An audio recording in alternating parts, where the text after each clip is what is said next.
Hey guys, welcome to my channel. My name's Katie. I'm a human design specialist and I'm a manifesting generator with a emotional authority, as well as I'm a 4-6 profile. So I also have the 3420, and some of you who are new may not understand what that is, but if you have it, that 3420 channel, I'm a resource for people if you want to learn more about yourself. It's a channel that goes directly from the sacrum to the heart. So the thing I found most helpful since I have become deeply into human design is about really the learning how to respond, learning how to listen to my body. I was already into body-centered psychotherapy well before I got into the human design journey. So I'm really resourced in learning how to listen to your body and listen to the sensations in your body as guidance. And it took me a while to really understand that sacral response for me is almost the same thing. I think the sacral is a kind of a very specific response, but I find that any work that you can do to learn how to get more centered, more grounded in your body will help you no matter what type you are.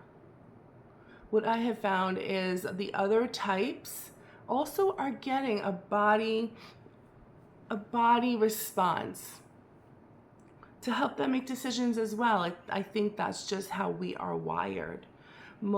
I think all the types are being coached to get out of their heads. The heads kind of are more of a storage of information rather than the computer that helps you to make the best decisions. This is my favorite part about human design, really, as well as just life in general. And I've learned it. I've learned it every step of the way through my own experiment, by my own work that I've done, my own quite deep dive. I think a lot of us are pretty shut down when we are young. I think in this world, especially now, all the traumas, micro traumas, major traumas, complex traumas, you name it.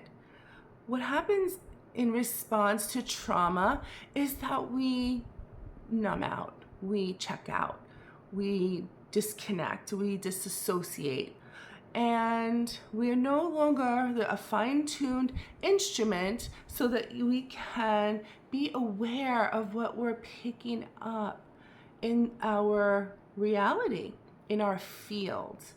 And we end up going up into our heads to try to navigate this world. I know in my journey, I did a lot of checking in with other people because I really didn't know. I didn't know what to trust. I had a lot of thoughts.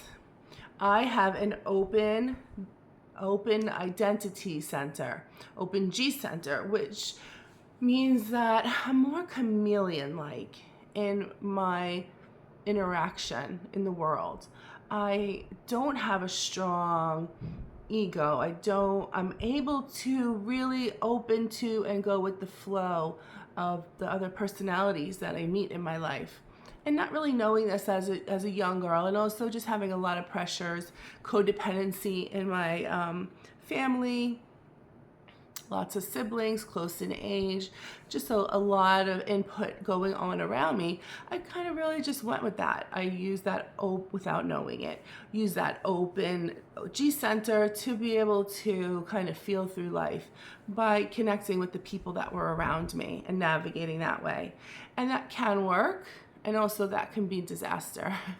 And so basically when the shit hit the fan at a certain point in my life, when I was quite young, I really, life was moving fast, and there was family issues, and I had a serious boyfriend at the age of 19, and things got really hectic, and I just didn't know where to go. I didn't know what to think. I didn't know what was real and what wasn't real. And that really, thankfully, you could say, sent me on my journey.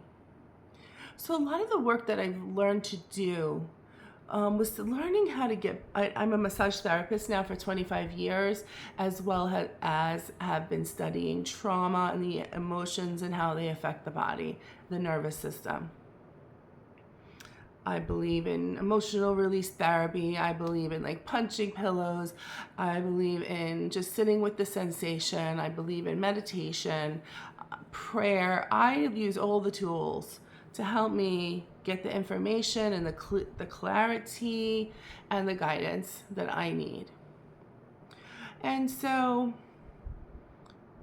in a sense, it's easy to do. And it's really just about bringing your attention back to your body. And there's a million things that are going to take you out of your body. Distractions and discomforts. And the nervous system, when it hasn't had a chance to release all the extra stuff that it's been carrying for your whole life or however long, starts to get really like staticky in there, and it's hard to be present because there's so much going on in the nervous system. And the work can simply be about coming back, noticing your breath, noticing your body, noticing what you feel in your heart, in your belly, in your jaw, in your hips, noticing your butt sitting on the seat, noticing your back, noticing the sense of the clothes on your body, noticing, the breath coming in and out of the nostrils. These are all things that are going to just be tools to help you keep bringing attention back to yourself. And you might have to do it 60 times per minute. You come back and you go away, and you come back and you go away. Some have it easier than others, and some find it very, very uncomfortable. So as far as the human design, the response of a generator type, you can focus on the belly when you're noticing your body. And if it's hard to do, it's okay. Just start noticing anything. Just start noticing your body, especially when you're anxious, especially when the thoughts are spinning and running around. That is the best time to become aware, like, where is my attention? If it's in the head, if you're trying to figure things out, it's a good indication to just notice, because just noticing is such a great tool. And notice if you judge yourself. Notice what happens. Notice what you notice. This has been one of the taglines of my life. Notice what you notice. And notice if when you come back into your body, it's hard. Notice if when you come back and go away and try to come back again, if you judge yourself. Notice if there's any emotions that are rising.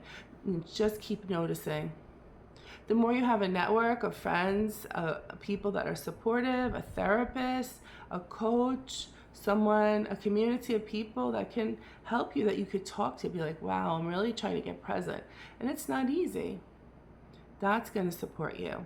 I'm hoping to do a series of videos and, come on here and you can make comments and share if you want to just kind of check in with where you're at in your journey. But I would say that noticing what you feel in your body, getting more embodied, will be the biggest tool in your whole tool chest on your journey to decondition and to become more present and available for guidance.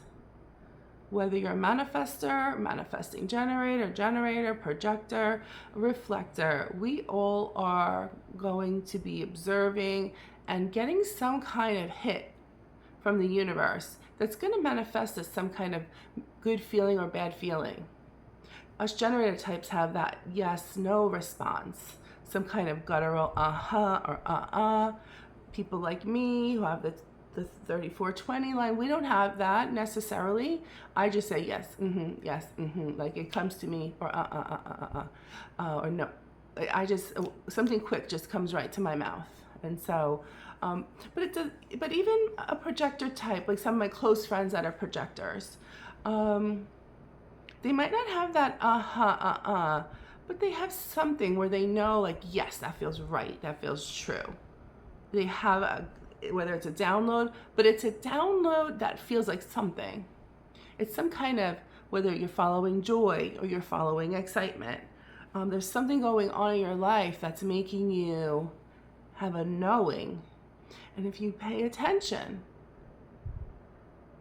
you'll realize there's always a subtle kind of feeling. You feel bright, you feel lit up, or you feel some kind of green light feeling that it's like, yes, that, oh, as a projector talks about what's going on for them, things will start to come together. Oh yeah, now I know what to do, just from having a sounding board.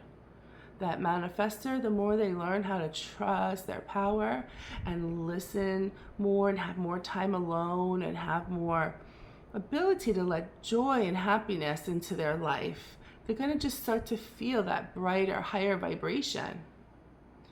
And yeah, this was the journey I was on even before I found human design. And one of the reasons I went all the way, and I mean, I'm on the way and my journey with human design, is because I deeply resonated without really putting two and two together. Like, oh, I like this because it's very body centered. This is really us getting us out of our heads and into our bodies, which is where guidance is for all of us humans. Learning how to get settled down and deeply listen.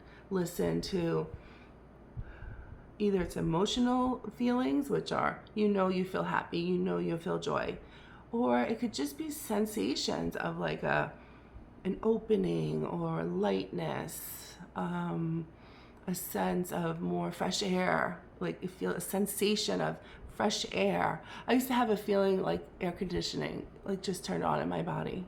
It wasn't necessarily cold, but it was just like a refreshing sense would just like take over, and I'd be like, oh yeah, I would know this is a good direction to go. And I think that the conditioned part of us, almost all of us, if you had a parent that raised you to listen to your body, congratulations. You are more on the rare side. The rest of us are going to go through a deconditioning process. We are so conditioned. And I find if I'm going to bring astrology into it, like the air signs, which I am, the air signs are highly reliant on their intellect and on their brains to navigate life. But most of us, the way our education system is and just the way life is. I know when I used to be sad when I was young, that my mother used to kind of ask me, why are you sad? Why? Like a lot of why questions when I was in the middle of just having an emotional experience, which indicated to me in hindsight that she was just very uncomfortable with the expression of the emotion. She wanted me to go into my head and think about things and answer her questions because she was uncomfortable with my sadness. And this was a really big pattern, and I think it's common. And so, to really work on that, to keep noticing when you're anxious, to get embodied, breathe, noticing your breath, sitting down, closing your eyes, maybe putting your hands on your chest, something, and focusing on some place in your body and getting out of your thoughts. It's not easy when the momentum is very intense about whatever we're stressed about. But this is probably my number one tip. So I'm going to stop there. This was just a little, little intro about guidance and responding. And please like and subscribe, and hopefully you'll check back in again soon.